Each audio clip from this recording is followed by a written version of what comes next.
Ladies and gentlemen, welcome to the laundry room. That's right, this is Pete Wall, and you are watching Pillar to Post. Now tonight was Smackdown Live, and yes, it is May 23rd, 2017, and this is the very last week you will see me and hear those words, welcome to the laundry room, because this week the studio is being built. So what does that mean? A whole new scenery, a better scenery. You're going to see some wrestling memorabilia. You're going to be seeing a whole different side of Pillar to Post. Now, as I stated in my podcast earlier today, the screen you see before you right now will also be changing. As you know, I recently upgraded my computer so we can live stream now. I just threw some images together for the scenery in the background of my video, so bear with me.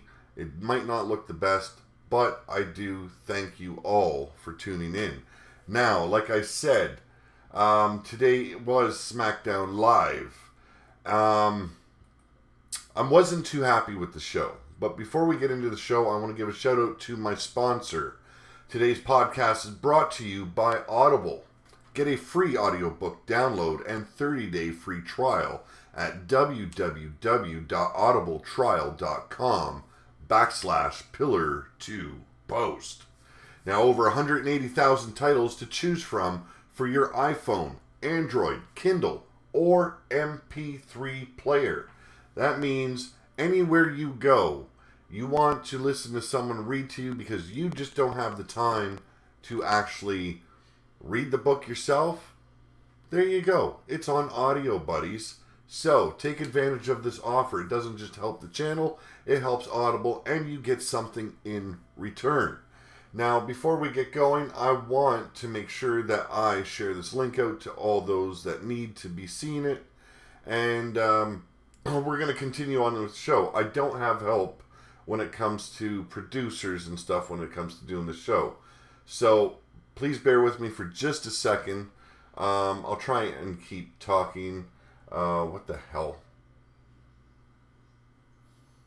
Okay. There we go. Shit's going to be a little bit troublesome today. That's what it seems like to me anyway. But looks like our stream is in the green like usual, so that is a good thing. Now, like I said, today I didn't really enjoy Smackdown. You look at what they did with the tag teams today, totally suck balls. There was no fucking reason for it. Now, I can go on and say, well, yeah, they did give us an actual tag team match in the end, but even that was short-lived. Now, tonight was the first time that they reintroduced the screen-on-screen play while they're playing the commercials. But what I didn't understand was they didn't do this for the main event either. They did it for most of the other matches, but then the double screen where we could still see the action being played out and the commercial at the same time, didn't have it for the main event. What the fuck was wrong with that? It didn't make sense to me, so we missed a lot of action there. Now, I'm sorry I'm a little bit late getting this going, but I wanted to make sure tonight my notes were in order before I got going, and I wanted to give you a proper, good podcast. So, WWE SmackDown was in Toledo, Ohio tonight, and the show opened up with a recap of the main event of WWE Backlash and highlights of Jinder Mahal's win, and features headlines from news outlets from both in America and India. We go to the arena and Tom Phillips, Byron Saxton, and yes, hashtag fire JBL was out there too. Welcome us to the show as they begin talking, and we hear the police sirens. We go outside to where the police escorts are leading the way for the Singh brothers in one limo and Jinder Mahal in another.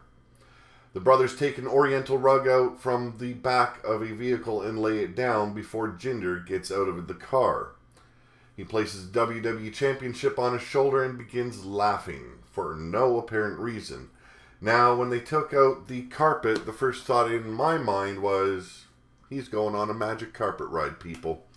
Now, I'm not making fun of his race or his culture or nothing. I'm not going to do that.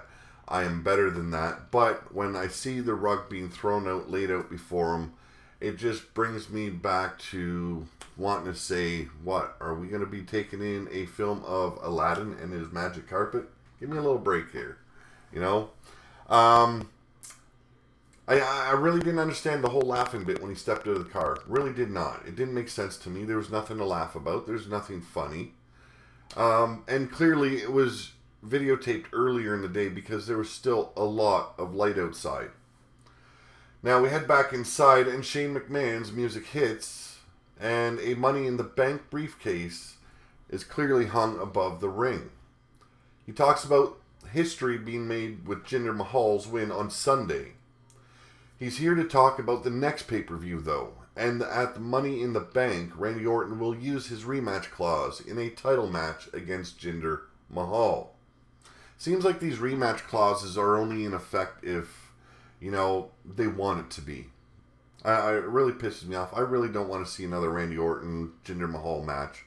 But, you know, we're going to get what we get. Also, we'll see a Money in the Bank ladder match. He describes the match to the fans. It's a multi-man ladder match, which the winner gets an instant use contract for the WWE Championship. He begins to introduce the 5 participants in the match. AJ Styles is first one out, followed by Baron Corbin, Sami Zayn, Dolph Ziggler, and Kevin Owens steps out. Now Shane asks the music to be turned off. He advises Owens that he's not in the match. He introduces the 5th person, being Shinsuke Nakamura. Now, of course, this got a huge pop. Shinsuke is loved by everyone in the WWE universe. Now, Nakamura gets a full entrance compared to the rest of the participants, and Shane starts to speak, but Owens is not happy. He busts in and criticizes the 5 choices. He gets why some would be in it. Nakamura and Sami Zayn won their matches at Backlash, but he did too. But the guy he beat is in the match. He calls Smackdown the land of opportunity, but only when Shane dictates the opportunities. Owen says Shane is upset that he did what Shane couldn't do, and that's beat AJ Styles at WrestleMania. Now McMahon says that Owens has a lot to say, as usual, because of his performance at Backlash and because he's the US champ. He'll make him the 6th participant in the match. Owens is happy and Corbin cuts him off, tells him to stop talking. You came out here and you whined and you cried and you got in the match. But you'll pay for that. He says to the others they don't stand a chance. He asks Shane to lower the briefcase now and just hand it to him. Styles tells Corbin that this is the house that AJ Styles built. It wasn't built on sticks and twigs. It was built on him being phenomenal every fucking night and not on a cheap countout. He doesn't care if it's WWE's version of Eric Cartman or the Show-Off or the Lone Wolf or the Underdog or even the Rockstar. He's going to show the world why he's the franchise player in WWE and when he gets the briefcase and gets back his championship. Now Zayn says he has a lot of respect for Styles, but he didn't come to SmackDown to watch him run victory laps. Corbin cuts him off, says Zayn is running high on his fluke victory. Corbin calls Zayn the Rudy of SmackDown Live, just some guy that made a play. Zayn says Corbin calls it a fluke, but Zayn calls it kicking him in the face and winning. He has no problem kicking him again and challenges him to a match right there on the spot. Owens pipes in, Ziggler cuts him off. He says he's the only one that actually won Money in the Bank, and he cashed in and became World Heavyweight Champion. We finally hit Nakamura. He finally picks up the mic and, basically just pulls it out of Ziggler's hand and says, for those that don't know him, he's Shinsuke Nakamura. He says we can call him Mr. Money in the Bank. Now, Shane McMahon then makes a pair of matches for tonight. It'll be Corbin versus Zayn in a rematch from Backlash, and Dolph Ziggler and Kevin Owens versus AJ Styles and Shinsuke Nakamura. My thoughts on this whole beginning, the whole promo for Money in the Bank. I was a little bit disappointed Nakamura was being tossed into the multi-man match. I really was. It takes away from a lot of opportunities that we're waiting to see. A lot of first-time matches that are right there, just waiting to be had and waiting to be given to us at any given pay-per-view. Now, you've got AJ Styles and Nakamura. That is a big, big potential match. Nakamura versus Kevin Owens. Nakamura versus Corbin. Nakamura versus Zayn. Nakamura and Ziggler has already been done. It wasn't my cup of tea, but so on and so forth. There is a lot of opportunities, but instead he's being tossed into this big mix, and he hasn't really established himself on SmackDown Live. Now, yes, he is a two-time NXT champion. He is a huge sensation around the world, not just here in the US and Japan, but around the world. People love this guy. But it's just, I don't know, a little bit too soon for him to be thrown in the mix of a Money in the Bank match. Now, I'm willing to be a little open-minded, but they're blowing his first main roster matches, like I said, with Kevin Owens, Sami Zayn, and AJ Styles. That's my thought on it. I don't know if anyone else will agree. I do want to give a shout out to all those that are watching, and might be only 2 at the moment. I don't know, but that's all I'm seeing at the moment. So thank you for tuning in. I do appreciate it. Now, the first match of the night was Natalya and Carmella with James Ellsworth and Tamina in their corner. They would be facing Charlotte Flair and Becky Lynch with Naomi in their corner. I don't know. I could have seen this going better, but Carmella and Becky started it out. Back and forth headlocks early on. Carmella mocks Lynch, and Lynch fires back. The two work a backslide reversal. Carmella bails out, and Natalya runs in. Both Lynch and Charlotte fend off the heels. We go to a commercial break, and thankfully, it's the return of the inset commercial. You know what I'm talking about if you tuned in. It's basically picture-in-picture. You got the commercial playing, and you have SmackDown playing on a small picture. No sound, but we can still see what's happening, and I did appreciate that. I just wish I could have seen that going through the whole show. Now, the match continues as the commercial airs, and Natalya yanks Becky's leg out from under her, giving Carmella the advantage. Carmella slams her head first into the turnbuckle, and then her foot. She keeps Lynch away from Charlotte and tags in Natalya, who helps double team. They tag frequently and keep Lynch isolated. Lynch starts to fight free, but the referee is distracted when Charlotte tries to make a save. The heels take advantage of it. Finally, Lynch makes the tag. She hits a series of chops and a neck breaker for 2. Charlotte heads up top, but Tamina distracts her, and Naomi takes out Tamina on the outside. Natty hits a German suplex, sending Charlotte into tagging range. And both Lynch and Carmella legal once again. Carmella slaps Becky in the face.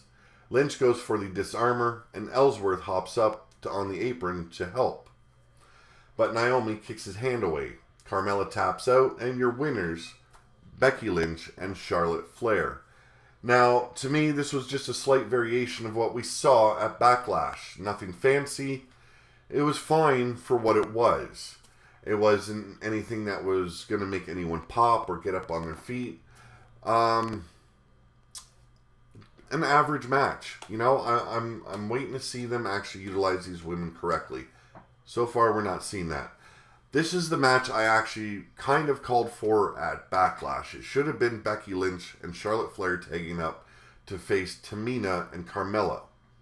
And then the women's title should have been defended with Naomi versus Natalya. That's what should have happened. We didn't get that. We got it close tonight. But still, we didn't see Naomi do anything with her title or even have a singles competition match.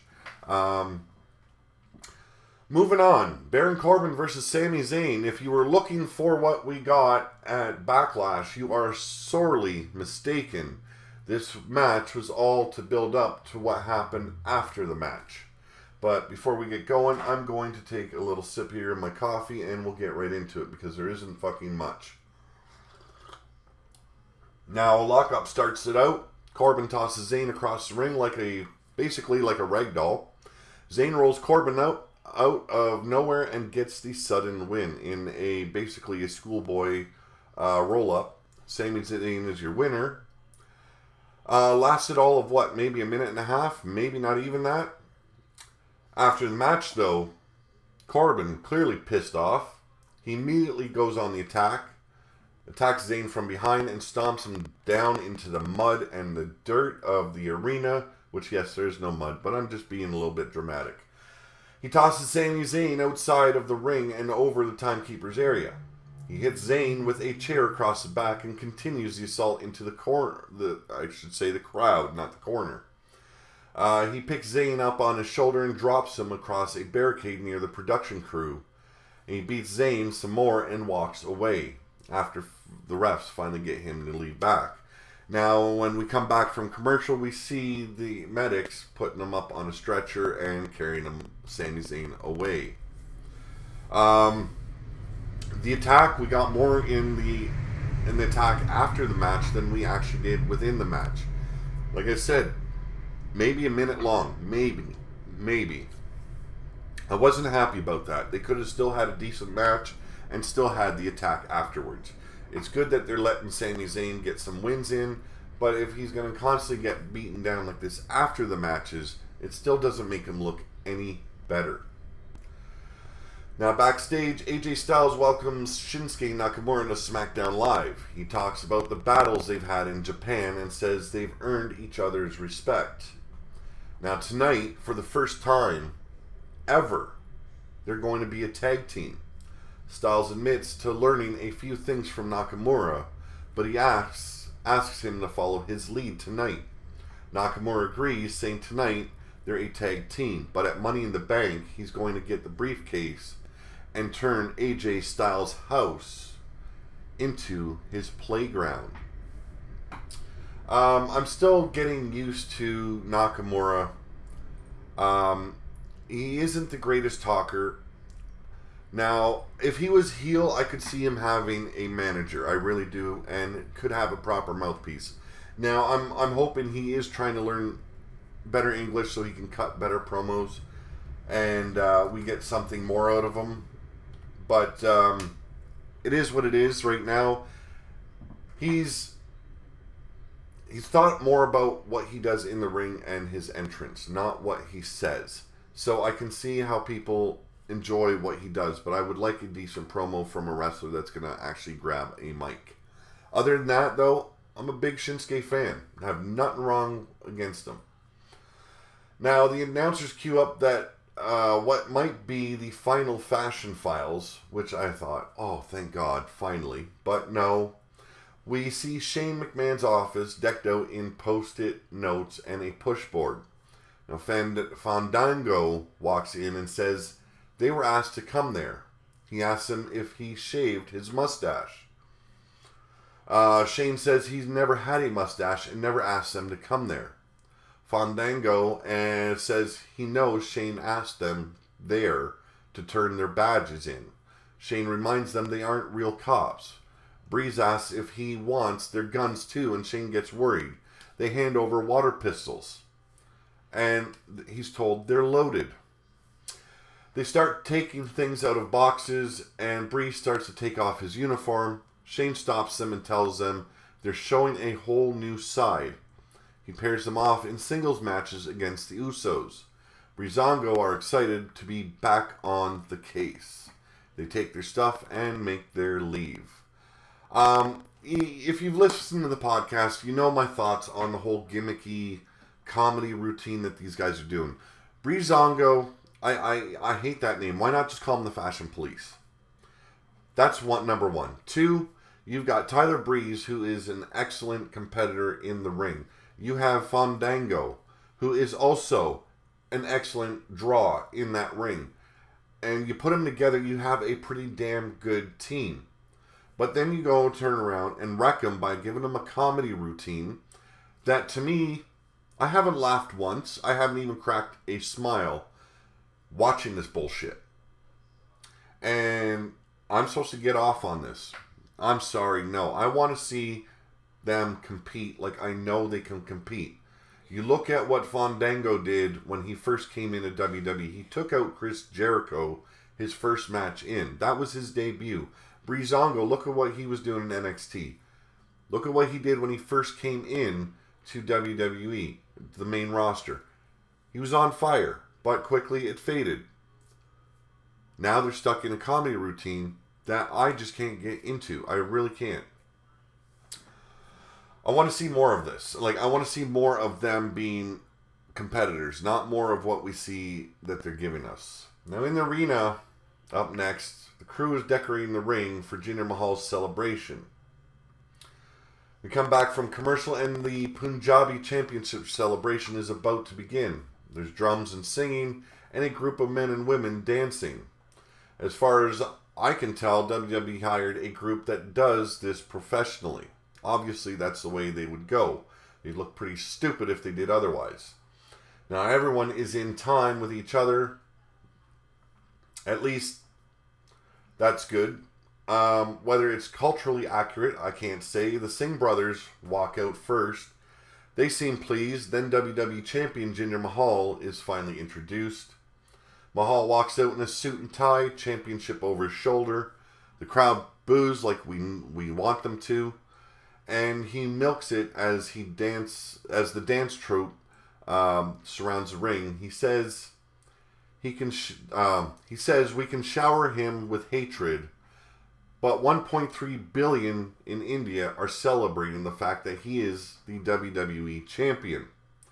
He says the fans booed him because he looks different, talks different, but now the fans boo him because he exposed everyone as the fools they are. He says Orton is just like America, on the decline. He is on the rise and is the greatest WWE champion of all time. Bold, bold fucking statement right there. Now, Mahal continually addresses the audience as you people, and he says he celebrates for his people, Punjab and India. He asks the audience to keep quiet so he can speak to his people in Punjabi. He ends it with Jinder Mahal, Maharaja, and fireworks go off about the ring and on the ramp. My thoughts on this promo. Same thing we've been hearing from him since he was given his push on Smackdown Live. No deviation from it. No changes. Not much to say here. You know, Mahal is getting the heat that they want him to get, but it's at a very basic level. This is cheap heat. He is billed as the hated foreigner, and I hate that. There is so many different routes they could have gone with his character. You know, look at the way he's dressed. You know, he likes to dress well. They could have gone that route. You know, and instead of using these racially discrimination bullshit promos, they could have done that. He's not better than just America. He's better than his own people. That would have worked for me. But instead, they got to go the other route, and they got to really, really push the boundary here. And with everything that's going on in this world when it comes to racism and hate, and, you know, they're just picking on people's emotions here. And look at everything that's gone on with the wars and all the other crap. This just pushes the boundary with that bullshit, and I just can't stand it. Like I said, he's getting boos at the basic level. And while he's talking, yes, they do increase, but it is at the basic level, and I want to see him try and change it up a little bit. He'll get more hatred if it isn't just about, hey, I'm a foreigner, hate me. Simple as that. We get another vignette for Lana, and still, it's looking like another Emelina issue where they're going to keep on doing this, coming soon bit, and maybe eventually we will see her. Maybe. Up next, the Usos come out to the ring for their matches, followed by BREEZANGO. Tyler Breeze walks out with his box of props. Up first, though, is Jey Uso versus Tyler Breeze. Nothing much to talk about here. Jey Uso doesn't even look dressed to compete, by the way. He grabs a mic after the bell rings and says they already beat them at Backlash. Fandango distracts him with a water gun and Jey takes a swing. Breeze rolls him up from behind and gets the 3 count. That is your first match. Tyler Breeze takes the win. Fandango and Jimmy Uso step in for their match, and we basically get the same fucking bullshit. Now Uso is pissed and he goes strong against Fandango. Meanwhile, Breeze puts on a wig and wiggles handcuffs at Jey. The two run around the ring in a circle, and Jimmy gets distracted, giving Fandango the roll-up victory. Your winner, Fandango. Now, I'm going to say this right now. This is bullshit. But it did lead to something, so I'm fine with that. But couldn't they just have a regular tag team match from the outset? This here was filler. It wasn't needed. It was complete bullshit, and you made both teams look like a joke, just like you did at Backlash. I'm tired of seeing tag teams being mistreated. Tag teams, for the most part, can put on a better show than any individual superstar. I don't care who it is. If it's the right tag teams pitted against each other, you've got a fucking top of the line match. Instead, Smackdown shows once again, yes, we know our tag team division is a joke, so let's make it even worse. So we get this bullshit as filler. Fandango grabs a mic and asks why the long faces. It looks like you got caught wearing white after Labor Day. Breeze calls it a fashion felony and asks them for a rematch for the tag titles. The Usos clearly still pissed, and they want to put the belts on the line right then and there. The referee steps out of the ring, grabs a headset, and clearly talking to someone in the back to confer with someone backstage, and he nods his head, and the announcer makes it official. So it's BREEZANGO, or the way I like to call them, the Fashion Police, versus the Usos for the Smackdown Tag Team Championship belts. Now the match begins as commercial airs in the inset, and Jimmy, I think it's Jimmy anyway, immediately clotheslines Breeze, body slams him and tags in his brother. Through the break, they keep Breeze isolated. Breeze fights out of a headlock and makes the hot tag. Now Fandango is on fire, but Jey counters with a punch to the jaw. Fandango hits a spin kick in return. He uses Jimmy as a springboard and hits a tornado DDT on Jey. He goes for a Falcon Arrow, but Jey sends him into the ring post. They super kick Breeze to keep him down, and Jey goes for a frog splash. But Fandango gets his knees up. He rolls Jey for 2. Fandango goes up top, and Jey distracts him. Blind tag and a frog splash gives the Usos the win. The winners of the match and also remaining tag team champions of SmackDown, the Usos. I kind of fucked that up, but you know what? Fuck it. Quick match. Just like the other two matches, there was nothing really much to get excited over. Now, the fans were hot for the match. That was clear. And it was clear that they wanted to see BREEZANGO take the titles away. Me, I wanted the Usos to keep it. Now, people might be a little bit against that opinion, but really, if you look at what Fandango's and Tyler Breeze have done, it hasn't really warranted a title reign. Now, even if they won the titles, you've got the New Day coming back very soon. So you've got face versus face for the titles, and no, that's not going to work. So we know that New Day is set to feud with the Usos. We know New Day is probably going to be the team that takes the titles from the Usos. So there it is. That is why BREEZANGO did not win the match tonight. Up next, we go backstage, and Shane McMahon is on the phone when Natalya busts in. She reminds him of when he told her when he told her all she has to do is ask for an opportunity at the Smackdown Women's title. So she's asking. She makes a case for herself, but before Shane can respond, Carmella and Ellsworth interrupt. Carmella says she's pinned Naomi twice. Becky Lynch walks in and says she was the first SD Women's champ, and therefore it's her championship to reclaim. Tamina shuts them all up and says they all had their chance and all failed. It's her turn. Ellsworth tells her the reason she hasn't had her opportunity is because she's too busy checking him out. Charlotte interrupts and says the only reason the welcoming committee exists is because Charlotte showed up and nearly won the title.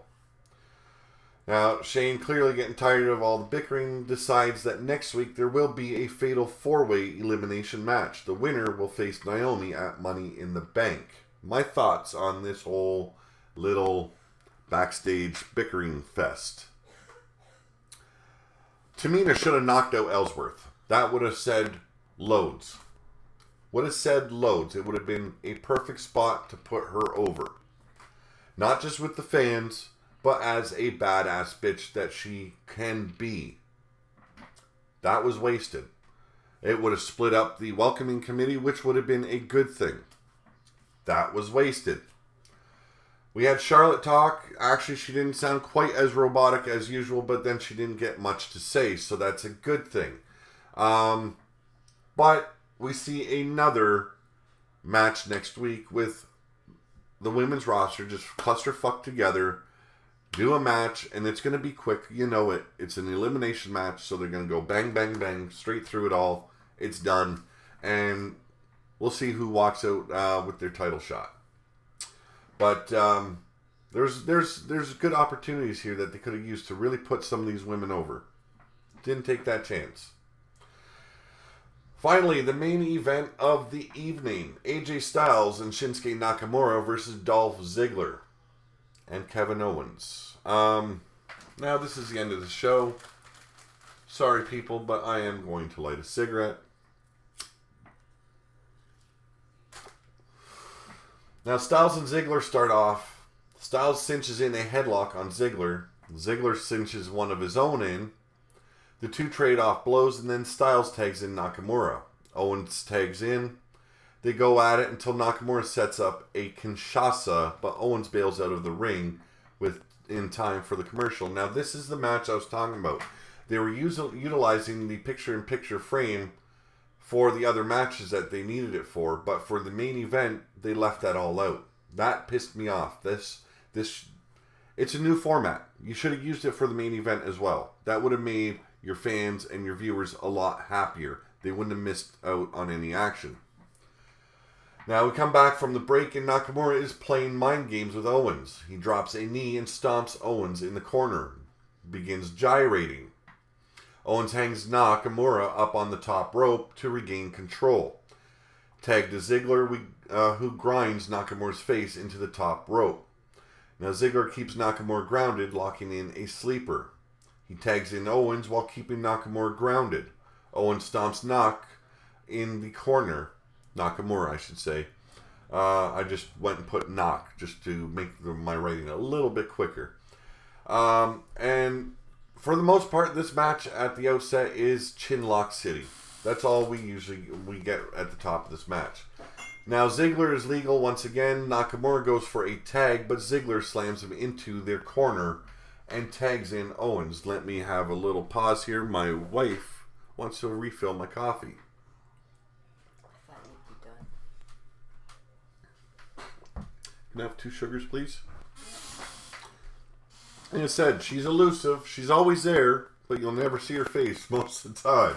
Like I said, Ziggler is legal once again. Nakamura goes for a tag, but Ziggler slams him into their corner and tags in Owens, who hits a clothesline and follows that up with a cannonball for a 2 count. We go to break once again, people, and we return to Ziggler keeping control of Nakamura. Now, Nakamura and Ziggler trade strikes, but Ziggler misses a shoulder block, hitting the post straight on, and Nakamura makes the hot tag, and AJ takes Ziggler down with some strikes. He hits a low flying forearm for a 2 count, and Ushigarushi for 2. I think I pronounced that right. Ziggler sends Style out of the ring and tags in Owens, who hits a senton on the floor, follows that up, slamming Styles into the apron, and climbs back in the ring, delivers a running knee to his back, sending Owens back out to the arena floor. Owens hits a back body drop for another 2 count, and he begins to lay in some strikes. Ziggler's tagged back in. He attacks Styles on the turnbuckle. Styles slips free and hits a sit-out flapjack. Merry Christmas. Thank you, sweetheart. Owens tags in as well. Nakamura hits a flurry of kicks and a running knee. He sets up Owens in the corner, hits a running knee, and gets a 2 count. Nakamura hits a knee, follows it up with a spin kick, and Ziggler breaks the pin. Nakamura hits an exploder suplex on Ziggler. Styles hits a Pele kick on Owens and goes for a Pele, but gets super kicked by Dolph Ziggler. Nakamura takes Ziggler out and hits the Kinshasa on Owens for the win. Your winners, AJ Styles and Shinsuke Nakamura. All in all, wasn't too bad of a match. Okay, I'm going to say that. Wasn't too bad of a match. It was a fun match. But the early onset of the match was just chin locks. It was excessive. It was slow. Very slow. I expected a lot more speed at the beginning of this match. You've got 3 guys that are known for their speed, and Owens, who's got incredible explosive speed moments. And yet it started off really slow. Now the match was fine overall, especially towards the end. Nakamura got a chance to get his offense over, and the fans seemed into what he was doing in the ring. I like the direction they're heading in for Money of the Bank, but I have my reservations. The Money in the Bank match itself looks solid on paper, but it's giving away a lot of first-time matches that would be great to be saved for pay-per-views. It just feels like a waste, and they're blowing it. They are. I find that they're blowing it. Now, that was your Smackdown Live report. I thank those that joined me. I want to remind you, if you're not a subscriber, please hit that subscribe button. If you're following me on VidMe, please upvote, and always hit that like button. Like I said, next week, we will be in the new studio, and it won't be the laundry room. Also, this Thursday at 8 p.m., it will be Shooting from the Hip with myself and my co-host, as well as a new face that's coming to Pillar to Post. I call him Sin. I know him as Sin. But for those that know him on Facebook, you will know him as The Nightmare. It'll be interesting to see how he does on live podcast, because he is used to going on audio podcasts. So we'll see. Yeah, if you know him on Facebook, you know him very well. If you don't, well, he's a little bit of a disturbing fellow, but when you get to know him, you're going to love this motherfucker. So, wait for that. As well, tomorrow I'll be covering NXT action right here, and I'm going to be doing another live show. Why am I doing live streams right now? Because I want to build up my audience, let them know that I'm willing to do live streams as well as recordings. I wanted to start doing Monday, Tuesday, and Wednesdays. That's Raw, SmackDown, and NXT. I want them live coverages.